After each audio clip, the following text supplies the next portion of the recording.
Dear students, मैं एकलव्य आज आपको काउजेटिव वर्ब्स का पार्ट 24 पढ़ाने जा रहा हूं। इस पार्ट में, इस वीडियो में हम लोग ऐसे वाक्यों को देखेंगे जिस काउजेटिव सेंटेंस का अनुवाद हम लोग सेकंड स्ट्रक्चर के आधार पर भी कर सकते हैं और थर्ड टाइप स्ट्रक्चर के आधार पर भी कर सकते हैं। इस प्रकार के सेंटेंस का अनुवाद हम लोग सेकंड टाइप के स्ट्रक्चर पर भी कैसे करेंगे और थर्ड टाइप स्ट्रक्चर पर भी कैसे करेंगे, इसको विस्तार से समझने का प्रयास करें। इसके लिए काउजेटिव सेंटेंसेस के अनुवाद के दो महत्वपूर्ण नियम को जान लें। नंबर 1, जब वाक्य में प्रथम प्रेरणार्थक क्रिया का प्रयोग होता है, अर्थात जब कोई कर्ता क्रिया करने में स्वयं भी भाग लेता है, तो मेक या काउज का प्रयोग किया जाता है। नंबर 2, जब वाक्य में द्वितीय प्रेरणार्थक क्रिया का प्रयोग होता है, अर्थात जब कोई कर्ता क्रिया करने में स्वयं भाग नहीं लेता है, तो हैव या गेट का प्रयोग किया जाता है। जब हिंदी के वाक्यों में द्वितीय प्रेरणार्थक क्रिया का प्रयोग होता है, तो दो स्थितियां उत्पन्न होती हैं। पहली स्थिति, यदि वाक्य में एक कर्म के साथ से या के द्वारा का चिन्ह लगा हुआ रहता है, अर्थात एक कर्म ऐसा रहता है जो क्रिया में किससे या किसके द्वारा लगाकर प्रश्न करने पर प्राप्त होता है, तो ऐसे वाक्यों का अनुवाद अंग्रेजी में काउजेटिव वर्ब्स के सेकंड स्ट्रक्चर के अनुसार किया जाता है। से या के द्वारा चिन्ह लगे कर्म को अंग्रेजी में पहला ऑब्जेक्ट बनाया जाता है। दूसरी स्थिति, यदि वाक्य में एक कर्म के साथ को का चिन्ह लगा हुआ रहता है या छिपा हुआ रहता है, या का या के या की का चिन्ह लगा हुआ रहता है, अर्थात वाक्य में एक ऑब्जेक्ट ऐसा होता है जो क्रिया में किसको या किसका या किसके या किसकी या क्या लगाकर प्रश्न करने पर प्राप्त होता है, तो ऐसे वाक्यों का अनुवाद अंग्रेजी में काउजेटिव वर्ब्स के थर्ड स्ट्रक्चर के अनुसार किया जाता है। को या का या के या की चिन्ह लगे कर्म को अंग्रेजी में पहला ऑब्जेक्ट बनाया जाता है। अब कुछ ऐसे वाक्य जिसका प्रयोग हम प्रतिदिन करते हैं और यह बहुत ही महत्वपूर्ण है, का अनुवाद हम लोग सेकंड स्ट्रक्चर पर भी करना सीखते हैं और थर्ड स्ट्रक्चर पर भी करना सीखते हैं। नंबर 1, वह अपने चाचा से गाय दुहवाता है। इस वाक्य में सबसे बड़ी बात यह है कि इस वाक्य में सबसे महत्वपूर्ण बात यह है कि क्रिया के द्वितीय प्रेरणार्थक रूप का प्रयोग हुआ है और सब्जेक्ट वह के अलावा अपने चाचा से एक ऐसा ऑब्जेक्ट है जिसके साथ से का चिन्ह लगा हुआ है।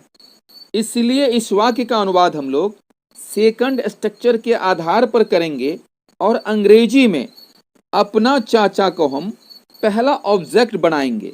तो इसका अनुवाद अंग्रेजी में होगा he gets his uncle to milk the cow या he has his uncle milk the cow. जब हमने गेट्स का प्रयोग किया तो ऑब्जेक्ट के बाद वर्ब का फर्स्ट फॉर्म टू सहित आया है, और जब हमने हैज का प्रयोग किया तो ऑब्जेक्ट के बाद वर्ब का फर्स्ट फॉर्म बिना टू के आया है। अब हम दोबारा से इसी वाक्य को देखें, वह अपने चाचा से गाय दुहवाता है।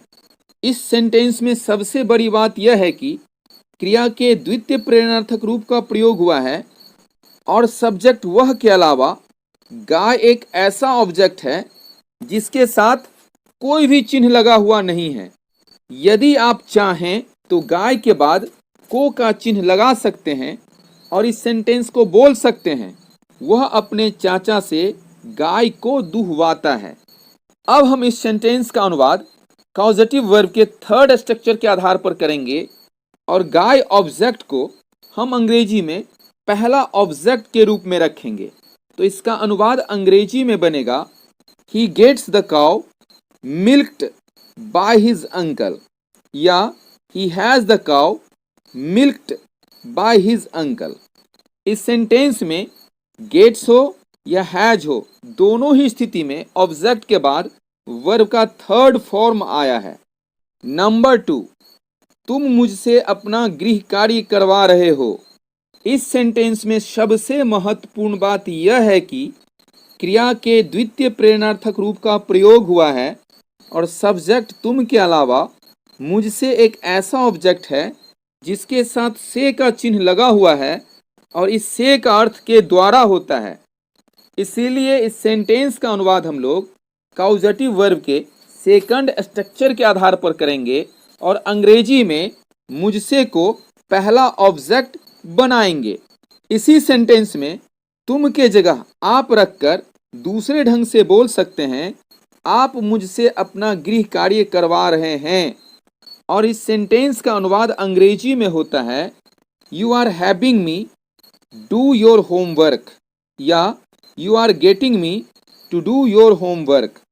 जब हैव के रूप हैविंग का प्रयोग हुआ है तो वर्ब का फर्स्ट फॉर्म बिना टू के आया है, और जब गेट का फॉर्म गेटिंग आया है तो वर्ब का फर्स्ट फॉर्म टू सहित आया है।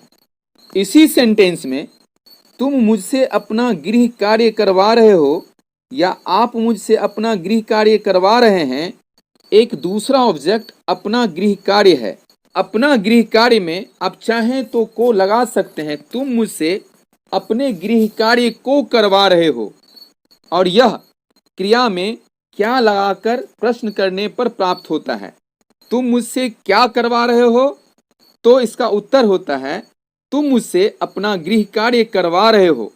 जब हम अपना गृह कार्य को अंग्रेजी में पहला ऑब्जेक्ट मानते हैं तो इसका अनुवाद होता है, you are getting your homework done by me, या you are having your homework done by मी।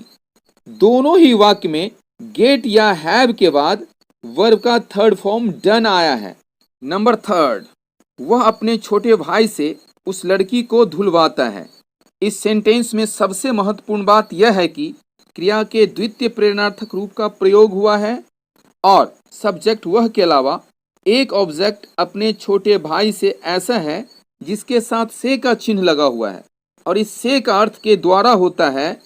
इसीलिए इस सेंटेंस का अनुवाद हम लोग सेकंड स्ट्रक्चर के आधार पर कर सकते हैं और अंग्रेजी में अपना छोटा भाई को पहला ऑब्जेक्ट बनाकर हम इस सेंटेंस का अनुवाद सेकंड स्ट्रक्चर के आधार पर करते हैं, he gets his younger brother to wash that girl, या he has his younger brother wash that girl.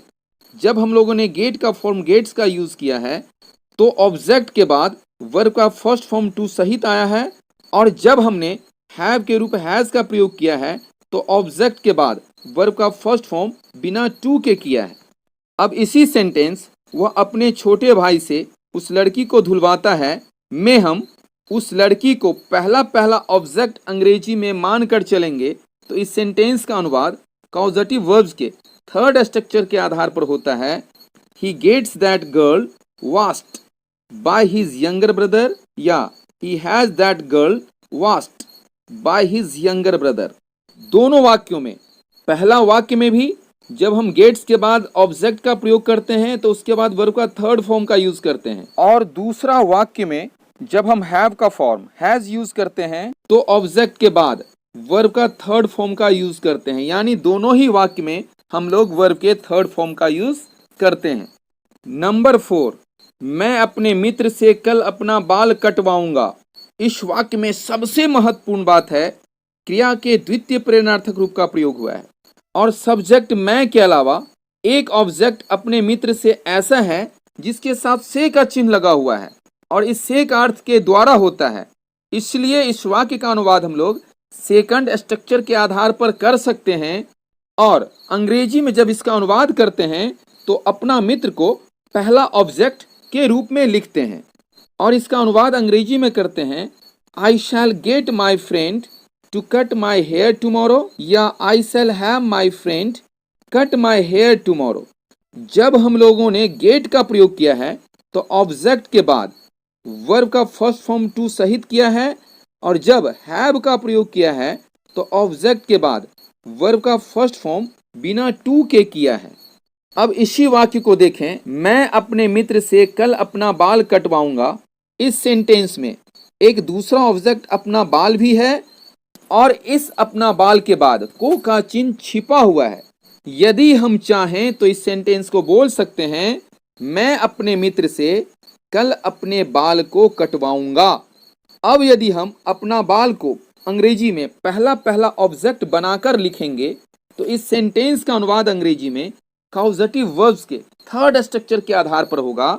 I shall get my hair cut tomorrow by my friend, या I shall have my hair cut tomorrow by my friend. Number 5, शिक्षक छात्रों से श्वेत पट पर उत्तर लिखवाते हैं। इस सेंटेंस में सबसे महत्वपूर्ण बात यह है कि क्रिया के द्वितीय प्रेरणार्थक रूप का प्रयोग हुआ है और सब्जेक्ट शिक्षक के अलावा एक ऑब्जेक्ट छात्रों से ऐसा है जिसके साथ से का चिन्ह लगा हुआ है और इस से का अर्थ के द्वारा होता है।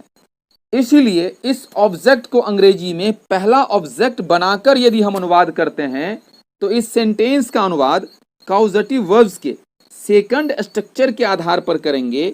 The teacher has the students write the answers on the white board, या the teacher gets the students to write the answers on the white board. इसी सेंटेंस शिक्षक छात्रों से श्वेत पट पर उत्तर लिखवाते हैं में छात्रों से के अलावा एक दूसरा ऑब्जेक्ट उत्तर भी है और इस उत्तर में को का चिन्ह लगाकर भी हम इस सेंटेंस को बोल सकते हैं।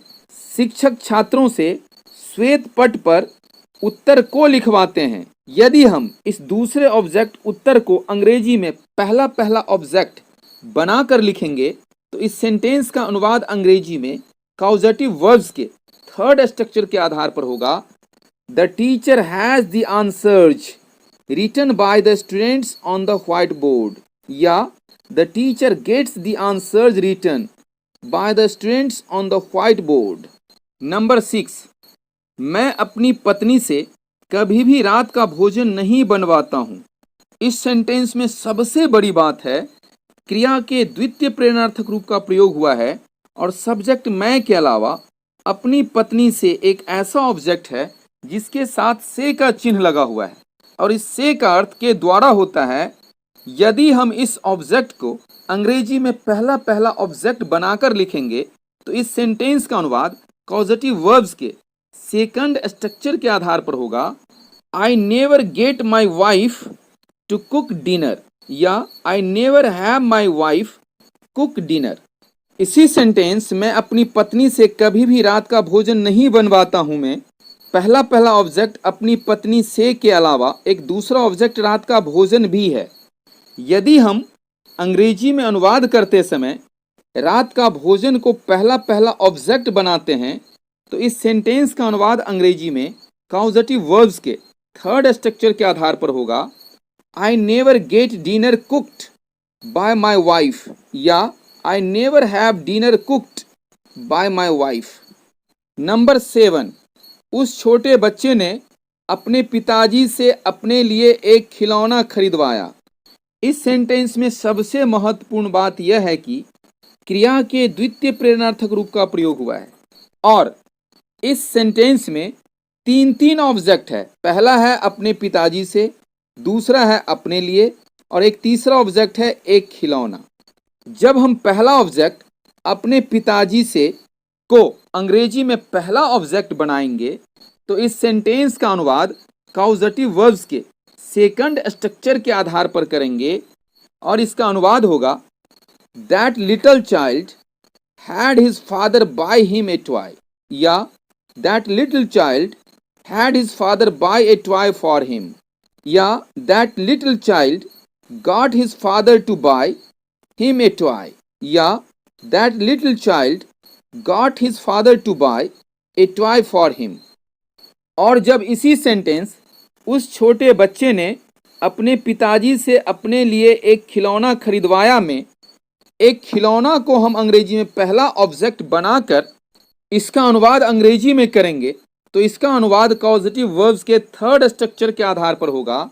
That little child had a toy bought him by his father, या that little child had a toy bought for him by his father, या that little child got a toy bought him by his father, या that little child got a toy bought for him by his father. Number 8, तुम माली से फूल पटवाते हो। इस वाक्य में सबसे महत्वपूर्ण बात यह है कि क्रिया के द्वितीय प्रेरणार्थक रूप का प्रयोग हुआ है और इस सेंटेंस में सब्जेक्ट तुम के अलावा दो ऑब्जेक्ट है। पहला है माली से और दूसरा ऑब्जेक्ट है फूल। पहला ऑब्जेक्ट माली में से का चिन्ह लगा हुआ है और इस से का अर्थ के द्वारा होता है। इसीलिए जब हम इस पहला ऑब्जेक्ट माली से को अंग्रेजी में पहला ऑब्जेक्ट बनाएंगे तो इस सेंटेंस का अनुवाद अंग्रेजी में कॉजेटिव वर्ब्स के सेकंड स्ट्रक्चर के आधार पर होगा। You have the gardener water the flower, या you get the gardener to water the flower. और जब हम इसी सेंटेंस तुम माली से फूल पटवाते हो का दूसरा ऑब्जेक्ट फूल को अंग्रेजी में पहला ऑब्जेक्ट बनाएंगे तो इस सेंटेंस का अनुवाद कॉजेटिव वर्ब के थर्ड स्ट्रक्चर के आधार पर होगा। You have the flower watered by the gardener, या you get the flower watered by the gardener. 9, मैं चपरासी से अपना व्यक्तिगत कार्य करवाता हूँ। इस वाक्य में सबसे महत्वपूर्ण बात यह है कि क्रिया के द्वितीय प्रेरणार्थक रूप का प्रयोग हुआ है और इस सेंटेंस में सब्जेक्ट मैं के अलावा दो ऑब्जेक्ट है। पहला ऑब्जेक्ट है चपरासी से और दूसरा ऑब्जेक्ट है अपना व्यक्तिगत कार्य। जब हम अंग्रेजी में चपरासी से को पहला ऑब्जेक्ट बनाएंगे तो इस सेंटेंस का अनुवाद कॉजेटिव वर्ब के सेकंड स्ट्रक्चर के आधार पर होगा। I have the peon do my personal work, या I get the peon to do my personal work. और इसी वाक्य मैं चपरासी से अपना व्यक्तिगत कार्य करवाता हूँ में अपना व्यक्तिगत कार्य को अंग्रेजी में पहला ऑब्जेक्ट बनाएंगे तो इस सेंटेंस का अनुवाद हम लोग कॉजेटिव वर्ब के थर्ड स्ट्रक्चर के आधार पर करते हैं। I have my personal work done by the peon, या I get my personal work done by the peon. Number 10, वह मुझसे पत्र लिखवाता है। इस वाक्य में सबसे महत्वपूर्ण बात यह है कि क्रिया के द्वितीय प्रेरणार्थक रूप का प्रयोग हुआ है और सब्जेक्ट वह के अलावा इस सेंटेंस में दो ऑब्जेक्ट है। पहला है मुझसे और दूसरा है पत्र। और जब हम सेकंड ऑब्जेक्ट पत्र को अंग्रेजी में पहला ऑब्जेक्ट बनाते हैं तो इस सेंटेंस का अनुवाद कॉजेटिव वर्ब्स के थर्ड स्ट्रक्चर के आधार पर होता है। He gets a letter written by me, या he has a letter written by me. इसी सेंटेंस वह मुझसे पत्र लिखवाता है में जब हम मुझसे को लेकर अंग्रेजी में पहला ऑब्जेक्ट बनाते हैं तो इस सेंटेंस का अनुवाद अंग्रेजी में कॉजेटिव वर्ब्स के सेकंड स्ट्रक्चर के आधार पर करते हैं। He gets me to write a letter, या he has me write a letter. Number 11, तुमने उससे यह पाप करवाया है। इस सेंटेंस में सबसे महत्वपूर्ण बात यह है कि क्रिया के द्वितीय प्रेरणार्थक रूप का प्रयोग हुआ है और सब्जेक्ट तुमने के अलावा इस सेंटेंस में दो ऑब्जेक्ट है। पहला ऑब्जेक्ट है उससे और दूसरा ऑब्जेक्ट है यह पाप। जब हम अंग्रेजी में पहला ऑब्जेक्ट उससे को पहला ऑब्जेक्ट बनाते हैं तो इस सेंटेंस का अनुवाद कॉजेटिव वर्ब्स के सेकंड स्ट्रक्चर के आधार पर होता है। You have had him commit this sin, या you have got him to commit this sin. और जब हम इसी सेंटेंस तुमने उससे यह पाप करवाया है का दूसरा ऑब्जेक्ट यह पाप को हम अंग्रेजी में पहला ऑब्जेक्ट बनाते हैं तो इस सेंटेंस का अनुवाद कॉजेटिव वर्ब्स के थर्ड स्ट्रक्चर के आधार पर होता है। You have had this sin committed by him, या you have got this sin committed by him. Number 12, तुम उससे घास कटवाते रहे हो। इस वाक्य की सबसे महत्वपूर्ण बात यह है कि क्रिया के द्वितीय प्रेरणार्थक रूप का प्रयोग हुआ है और सब्जेक्ट तुम के अलावा इसमें दो ऑब्जेक्ट है, उससे और घास। जब हम अंग्रेजी में अनुवाद करते समय उससे को पहला ऑब्जेक्ट बनाते हैं तो इस सेंटेंस का अनुवाद अंग्रेजी में कॉजेटिव वर्ब्स के सेकंड स्ट्रक्चर के आधार पर होता है। You have been having him cut grass या you have been getting him to cut grass. और जब हम इसी सेंटेंस तुम उससे घास कटवाते रहे हो का दूसरा ऑब्जेक्ट घास को अंग्रेजी में पहला ऑब्जेक्ट बनाते हैं, तो इस सेंटेंस का अनुवाद अंग्रेजी में कॉजेटिव वर्ब्स के थर्ड स्ट्रक्चर के आधार पर होता है। You have been having grass cut by him या you have been getting grass cut by him. Dear students, अब मेरी भेंट आपसे अगले वीडियो में होगी। तब तक के लिए बाय।